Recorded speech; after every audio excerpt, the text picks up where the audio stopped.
Hi friends, എല്ലാവർക്കും പൊടീസ് വേൾഡിലേക്ക് സ്വാഗതം. ഇന്ന് വളരെ എളുപ്പത്തിൽ തയ്യാറാക്കിയെടുക്കാൻ പറ്റുന്ന സദ്യ സ്പെഷ്യലായിട്ടുള്ള ഇഞ്ചി പച്ചടിയുടെ റെസിപ്പി ആയിട്ടാണ് ഞാൻ വന്നിട്ടുള്ളത്. തേങ്ങ ഒന്നും ചേർക്കാതെ തന്നെയാണ് ഞാനിത് തയ്യാറാക്കി എടുത്തിട്ടുള്ളത്. അതുകൊണ്ട് തന്നെ നമുക്ക് 2-3 ദിവസം വരെയൊക്കെ ഫ്രിഡ്ജിൽ സൂക്ഷിച്ച് വെക്കാൻ പറ്റും. അപ്പം നമുക്കിതെങ്ങനെ തയ്യാറാക്കുന്നതെന്ന് നോക്കാം.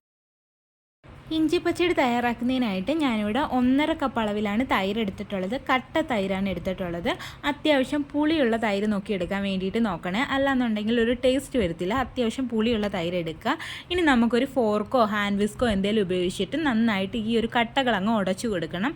നിങ്ങൾ മിക്സിയിലിട്ടൊന്നും അടിക്കരുത്, കാരണം ഇതൊരു തൊടുകറിയായിട്ടാണ് നമ്മൾ ഉപയോഗിക്കുന്നത്. അപ്പോൾ മിക്സിയിലിട്ട് അടിച്ചു കഴിഞ്ഞാൽ ഇതങ്ങ് ലൂസായി പോകും.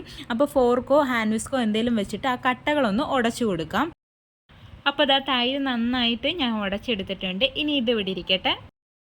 ഇനി ഇഞ്ചി ഒന്ന് ഫ്രൈ ചെയ്തിട്ട് എടുക്കാം. അതിനായിട്ടൊരു കടായിലേക്ക് ഞാനിവിടെ 2 ടേബിൾ സ്പൂൺ അളവിൽ ഓയിൽ ഒഴിച്ചു കൊടുക്കുകയാണ്. ഞാനിവിടെ വെളിച്ചെണ്ണയാണ് എടുത്തിട്ടുള്ളത്. നാടൻ റെസിപ്പിയൊക്കെ ആകുമ്പോൾ വെളിച്ചെണ്ണ ഉപയോഗിക്കുന്നതായിരിക്കും നല്ലത്. ഓയിലൊന്ന് ചൂടായി വരുമ്പോഴേക്കും നമുക്കിതിലേക്ക് ഇഞ്ചി ചേർത്ത് കൊടുക്കാം. ഞാനിവിടെ 1/4 കപ്പ് അളവിലാണ് ഇഞ്ചി എടുത്തിട്ടുള്ളത്. നന്നായിട്ട് ചോപ്പ് ചെയ്തെടുത്തിട്ടുണ്ട്. വളരെ ചെറുതായിട്ടാണ് അരിഞ്ഞെടുത്തിട്ടുള്ളത്. ഇത് നമുക്കിതിലേക്ക് ചേർത്ത് കൊടുക്കാം. എന്നിട്ട് നന്നായിട്ട് അങ്ങ് മിക്സ് ചെയ്തിട്ട് എടുക്കാം. അതിനുശേഷം ഇതിലേക്ക് കുറച്ച് ഉപ്പ് കൂടി ഒന്ന് ചേർത്ത് കൊടുക്കാം. എന്നിട്ട് നന്നായിട്ട് മിക്സ് ചെയ്തിട്ട് എടുക്കാം. ഇനി ഇതൊരു മീഡിയം ഫ്ലെയിമിൽ വെച്ചിട്ട് നന്നായിട്ട് അങ്ങ് വഴറ്റിയെടുക്കുക. ഇത് ചെറുതായിട്ടൊന്ന് ഫ്രൈ ആയിട്ട് വരണം, ഒന്ന് ക്രിസ്പി ആവണം. എന്നാൽ നല്ല രീതിയിൽ കളറൊന്നും ചേഞ്ച് ആവരുത്. ചെറിയൊരു ഗോൾഡൻ കളർ ആയാൽ മാത്രം മതിയാകും. കരിഞ്ഞൊന്നും പോകരുത്, പ്രത്യേകം ശ്രദ്ധിക്കുക. കരിഞ്ഞു പോയി കഴിഞ്ഞാൽ നമ്മുടെ പച്ചടിക്ക് ഒരു ടേസ്റ്റ് കാണത്തില്ല. അപ്പോൾ അത് പ്രത്യേകം ശ്രദ്ധിക്കുക. നന്നായിട്ട് മിക്സ് ചെയ്ത് കൊടുത്തുകൊണ്ടിരിക്കുക. ഈ ഒരു ഇഞ്ചി പച്ചടിക്ക് ഇഞ്ചി തൈരെന്ന് പല സ്ഥലങ്ങളിലും പറയാറൊക്കെ ഉണ്ട്. നമ്മൾ ഇഞ്ചി തൈര് തയ്യാറാക്കുമ്പോഴത്തേക്ക് ഇഞ്ചിയൊക്കെ നേരത്തെ ഫ്രൈ ചെയ്തിട്ട് നമ്മൾ തൈരിനകത്ത് ഇട്ട് വെക്കുകയാണെന്നുണ്ടെങ്കിൽ ആ ഇഞ്ചിയുടെ ഫ്ലേവറൊക്കെ തൈരിനകത്തോട്ടൊക്കെ ഇറങ്ങും.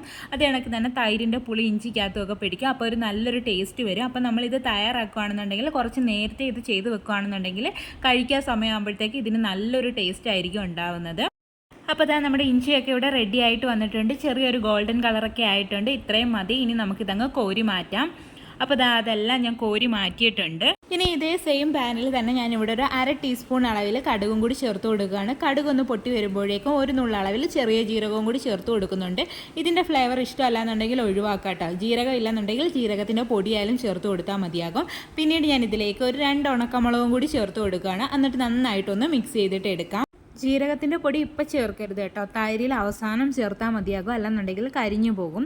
അപ്പോൾ ഇതാ ഉണക്കമുളകിൻ്റെ കളറൊക്കെ ചെറുതായിട്ടൊന്ന് മാറി വരുമ്പോഴേക്കും ഞാനിതിലേക്ക് 2 പച്ചമുളക് അരിഞ്ഞത് ചേർത്ത് കൊടുക്കുകയാണ്. ചെറുതായിട്ട് അരിഞ്ഞെടുത്തതാണ്. അപ്പോൾ നമ്മുടെ എരിവിനനുസരിച്ചിട്ട് പച്ചമുളകിൻ്റെ ആയാലും ഉണക്കമുളകിൻ്റെ ആയാലും എണ്ണം തീരുമാനിക്കുക കേട്ടോ. എന്നിട്ട് ഇതും നമുക്ക് നന്നായിട്ടൊന്ന് വഴറ്റി എടുക്കാം.